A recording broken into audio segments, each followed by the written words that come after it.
Hello and welcome to another edition of the China in Africa podcast. I'm Eric Olander, and as always, I'm joined by Cobus van Staden of Wits University in Johannesburg, South Africa. A very good afternoon to you, Cobus. Good afternoon. Cobus, today we're going to be talking about, well, the work that you're doing, and I think a lot of people may not be familiar that in addition to your passion project that you do here on the China Africa Project, you, like me, we also have day jobs that we must attend to. Your day job actually is a lot more interesting than mine, I think, because you get to watch kung fu movies and you get to kind of think about Chinese media and you get to think about Asian media as a whole. After all, you are a specialist in Asian media and the impact that it has not only in Africa but around the world. And Cobus recently came out with a fascinating paper that was just published in the Journal of African Cultural Studies, Watching Hong Kong Martial Arts Film Under Apartheid. And we're going to talk today not only about the period under apartheid, but Hong Kong movies and kung fu movies, Bruce Lee, Jet Li. Maybe Jet Li's a little bit more modern, but, the genre of Hong Kong and Chinese kung fu movies in Africa. So first of all, congratulations on getting the paper published. That's always a big accomplishment. For those of us not in academia, we don't really value it that much, but in academia, that's a big deal. Yeah, it took a while. I'm very grateful to finally have it out. So the title of the paper was Watching Hong Kong Martial Arts Film Under Apartheid. Why did you pick just the apartheid era, and what was special about that era with relation to kung fu movies? I chose the apartheid era because that's when Hong Kong movies arrived in South Africa to begin with. So Hong Kong movies are, and especially, kind of the Hong Kong kung fu movies, are popular all over Africa. And there's been very, very little research done on why. It's actually, these movies are remarkably popular. They arrived in the 70s and they've been consistently popular up to now.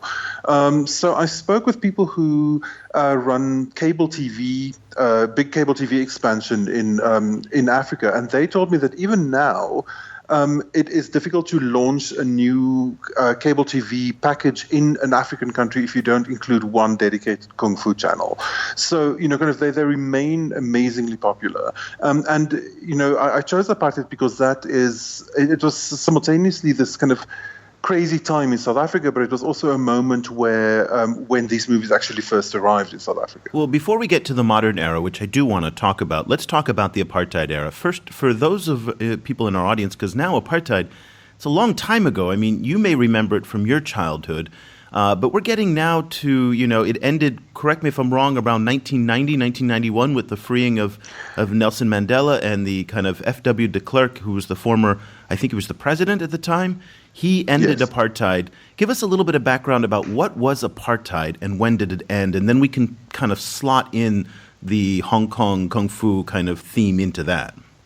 So apartheid, the word has come to mean simply people being kept separate, but the system was that and more. It was a system of segregation, but it was also an economic system where the segregation worked with other kinds of very militarized control to lock black people into particular kind of sectors of the labor industry in South Africa. So it made life, kind of traditional life almost impossible. And then it made people, it kept people locked in doing the hardest work for the worst wages, and not being able to vote within their own country. It ended, as you said, it started transitioning in 1990. Kind of the first democratic election was in 94. And the first, kind of democratic constitution, which is now seen as one of the world's most progressive constitutions, actually started in 1996. Yeah, so so it's about 20 years ago. Almost 27 years ago, actually. And that so that's a long time. So we have a whole generation now in South Africa that has grown up, post-apartheid. And in many ways, obviously young generations, they may not appreciate the history, but it's still very much a present feeling in South Africa. Apartheid is a concept that is very much talked about, not on a daily basis, but it's very much in the kind of the body politic, right? Yes, because it created the physical environment of people's lives.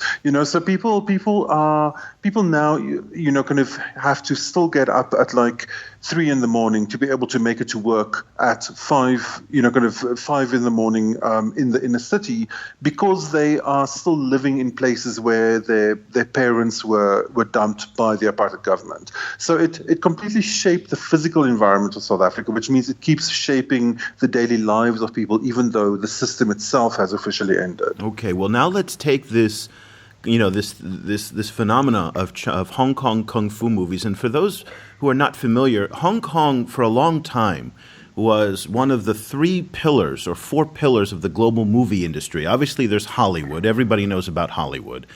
Then there's Bollywood, which is, India's movie industry, which cranks out just an enormous volume of movies every year, and they've been doing so for decades.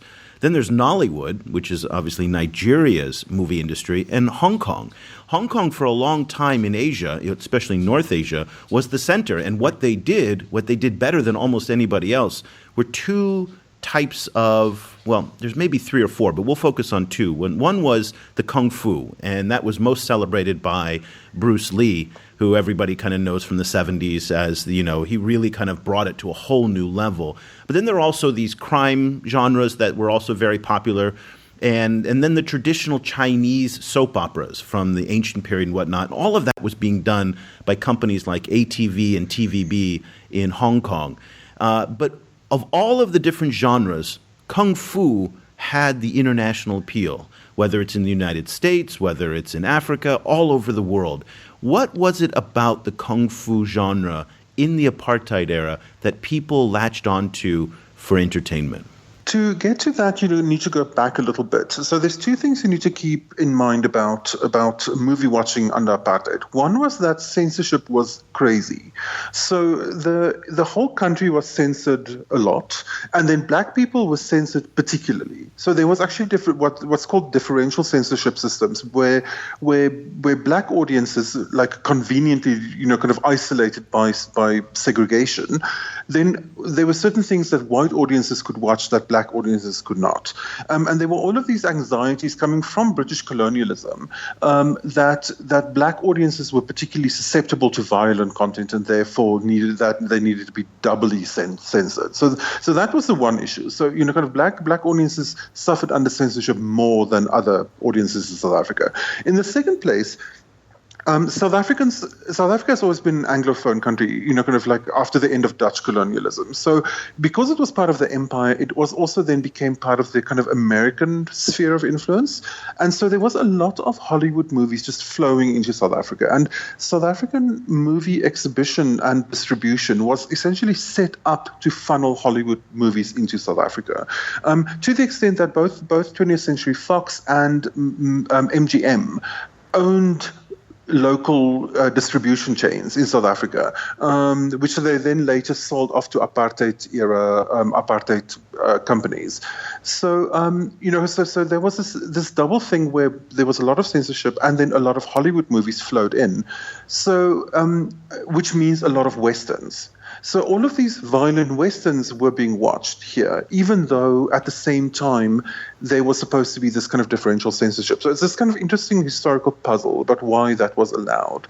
The point that I make is that the fact that westerns are inherently a white supremacist genre, right? So if you watch a cowboy movie, most of the time people of color are the villains. Right, in a classical Hollywood Western, especially the ones from the 1950s. So there, kind of being a Native American almost immediately turns you into being the enemy. And the entire genre is made up to celebrate and chronicle the expansion of white power into an open landscape. So that played very well with apartheid. Like that kind of like white supremacist, kind of instinct of Hollywood cinema worked very, very well under apartheid. And black audiences learned a lot of very sophisticated movie watching techniques where they could enjoy these movies, which was the only fun they got to have in a week, while rooting for the people of color, while rooting against the hero of the movie. So it's this very kind of sophisticated way of refusing the meaning that the movie is trying to teach you. So fast forward to when Kung Fu movies come, suddenly these are people of color beating the crap out of white people. right? So it completely changed the game. You get to see amazing, like, spectacular violence, which was against the law and was censored for black audiences, and at the same time, these are non-white people who get to be the heroes, who get to actually be the kind of supreme fighter. Now, if that's the case, if it really was this dynamic of non-whites kicking the crap out of white people, and there was this censorship regime in South Africa, how were people able to watch these movies then?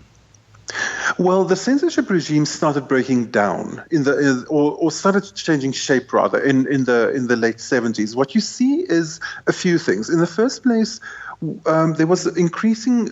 South Africa went crazy for shopping malls. South Africans love shopping malls. Even now, South Africa has more shopping malls than most places, and that happened during the 1970s. So the rich white populations started moving out of the center of the city towards shopping malls, and with them went cinemas. So the cinemas that were left in the poorer, now inner city areas, those started slowly integrating just in order to try and survive economically. And that is where some of these movies were shown. So they weren't seen as status products, which means they were to a certain extent ignored by the censorship industry or the censorship system. But the bigger thing was that VHS started. And, for a while, VHS flowed into the country before the censorship system got their organization together to censor VHS tapes. So there was a window where all of these video rental stores started importing tons of cheap VHSs, a lot from Hong Kong, because that was where they could get them for cheap. And so it set up this kind of archive of martial arts movies that ended up just being rented over and over and over. And these video stores were frequently located very close to areas where taxis, which ferried, these kind of minibus taxis, which ferried black workers from townships to the city and back. Next to the kind of gathering places for these taxis. And there were also little micro cinemas. Frequently, it's like about 4 chairs around a TV set. And those were playing these tapes over and over and over and over. And that kind of helped to build this kind of popularity. So it essentially flew under the radar of the censorship system because of the changeover to VHS. You're revealing your age, when you say the letters VHS so comfortably. I have a feeling that the vast majority of our listenership has no idea what you're talking about. A VHS tape, and this is kind of funny. I mean, a VHS tape is this kind of big clunky cassette that played for about an hour, maybe an hour and a half. A full feature film could go onto it. It kind of emerged in the 80s as the dominant standard from a battle that it had with the Sony Betamax, which was another form of cassette. And then for those of us growing up in the 70s and 80s, VHS tapes were everything, and clearly they had an impact in South Africa. But I think it's interesting how technology does play a role in all of this, and this is going to be our bridge now to the more modern era. So, let's fast forward from the VHS time into DVDs and then obviously into the internet. Talk to us a little bit about the effect that these movies have had. So you said they were a little bit controversial. They were rebellious in many natures. They went against the censorship regime. When people started watching these movies, was there any impact? Did it have any cultural influence in terms of how blacks saw their relationship to whites? In looking at someone else in another part of the world, which incidentally, which is funny that let's talk about this very quickly, Hong Kong at that time was under British colonial rule. Now, there wasn't the type of, apartheid in Hong Kong that you had in South Africa, but certainly there was rampant discrimination. There were, signs on stores and bars that said no dogs and no Chinese. Only whites could live on the Peak, which was the nice area of town in the mid-levels. And so in some ways, there is this kind of symbiosis between Hong Kong Chinese culture under British colonial rule up until 1997, and it seems like the audience who was consuming this content in other parts of the world affected by imperialism and colonialism and, racial, segregation. Definitely. And there's actually this very celebrated scene in one of Bruce Lee's movies where he breaks one of these no dogs, no Chinese signs. with his bare hands. And there is these kind of records of audiences cheering, Chinese diaspora audiences in the US cheering for this, and then also it becoming very popular among African American audiences in the US. And so, yes, I think Bruce Lee tapped into a kind of a global zeitgeist of decolonization, and he provided glamour, to that, because before that it was all very, very dutiful and hardworking and solidarity and fighting together, and but he provided a kind of a movie star sweetening to that, like together with other kind of very glamorous people like Angela Davis and Che Guevara, so he. One cannot underestimate what a movie star Bruce Lee was. He was in the first place just astonishingly beautiful. Like I really think he was one of the most attractive male movie stars who's ever lived, and physically incredibly spectacular in terms of how he moved. He makes Gene Kelly look like a kind of a luggard. So it's. The kind of the power of movie star glamour was very important, and its connection to this kind of anti-hegemonic revolutionary kind of energy that was running in the late 60s and the early 70s, I think was really important. And I think audiences picked up from that.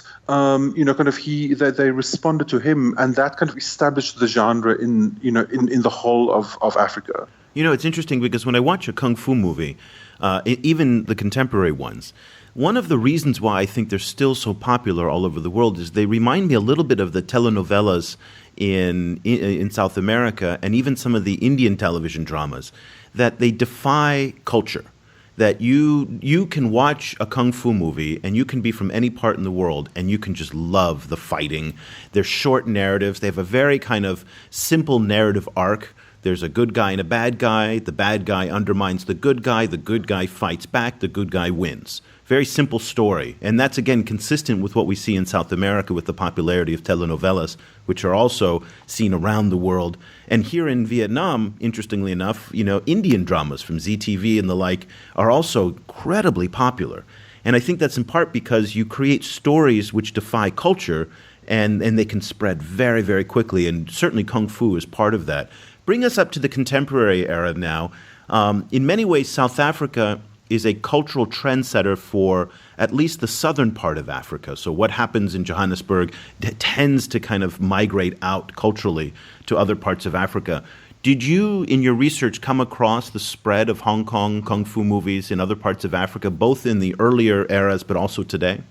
There's been some research done on the popularity of Hong Kong kung fu movies in Tanzania, and we're slowly seeing more of this research being done. But there's still a lot that needs to be done. I'm not, for example, sure what the position of these movies were in West Africa, where in West Africa, Indian movies had a lot of influence as well, and you can see direct influence of Indian movies on contemporary Nigerian movies. I know anecdotally that there's been a lot of popularity for Hong Kong cinema all over Africa. But so far, I've not seen the actual numbers. One of the difficulties of doing this is that the people who imported this stuff, they're all gone. They're either dead, or in the South African case, a lot of them immigrated, or they just don't work in movies anymore.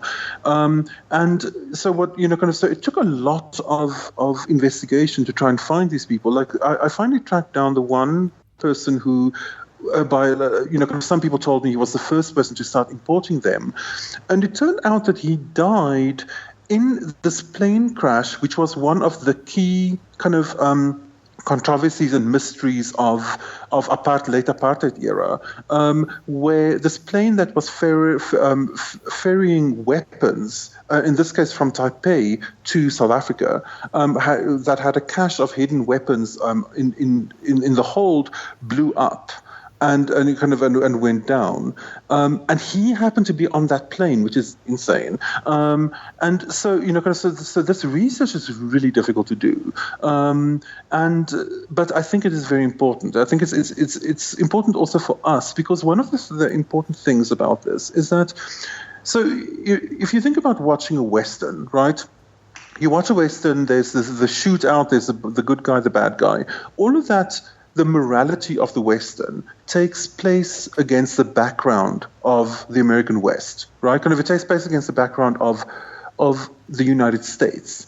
The Hong Kong martial arts movie changed that. So all of the issues about like you need to be loyal to your teacher, you need to avenge his death, you need to, kind of like save his daughter. You like all of these kind of like basic kind of trite stories that drive kung fu movie plots.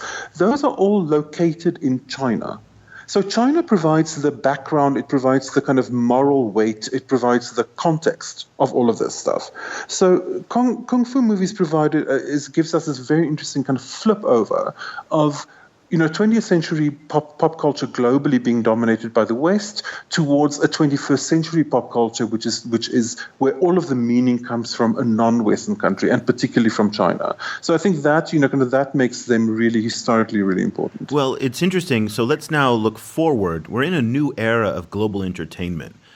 Certainly here in Asia and in other parts of the world, Hollywood is competing now for attention very aggressively with Korean content. So it's Korean movies, Korean music, Korean kind of software, Korean, entertainment that is really the driving force here in Asia. It hasn't spread yet to Africa as far as I know. But a couple key things are happening right now that I think are worth noting. Number one is Hong Kong itself is no longer the kind of entertainment capital of China.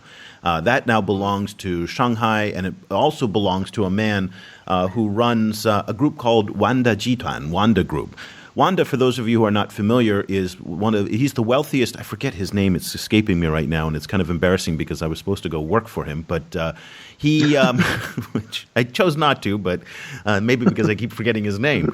But Wanda, owns the largest movie theater chain in the United States. They just bought Legendary Entertainment in Los Angeles, in Hollywood. They've just done a big deal with Sony. They, are now the driver for the world's second largest movie market, which is China, behind the United States. And it's expected that the box office in China will grow to exceed that of the United States. Let's take the African kind of market now and kind of attach that.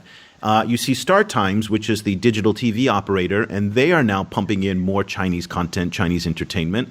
And there's a big push by the government to promote China's soft power. Now, for the most part, the dramas that China's been trying to push in, which are these kind of historical dramas and these soap operas, to me is the wrong way to go. What I think they should be doing, if the Chinese really want to grab hold of the African market for entertainment, is pick up on what they did 30, 40 years ago. Which, well, not they, but at least Chinese culture did, which was kung fu. And these types of modern kind of, again, the Jet Li type of action movies. Do you see now, with the growth of the Chinese infrastructure in Africa, again, through things like StarTimes, through social media networks like Baidu and search engines like Baidu and WeChat and Tencent, which is part of the Naspers empire in South Africa, do you see a new era of Chinese movies and culture coming into Africa, or is that just a pipe dream of propagandists in Beijing? I don't see it yet, and it's an interesting kind of puzzle that I'm trying to work out, because as you said, this seems to be such a no-brainer, especially in the context of the Japanese government, who is pushing its pop culture heavily around the world. It's very interesting for me that the Chinese government, the PRC government, is not.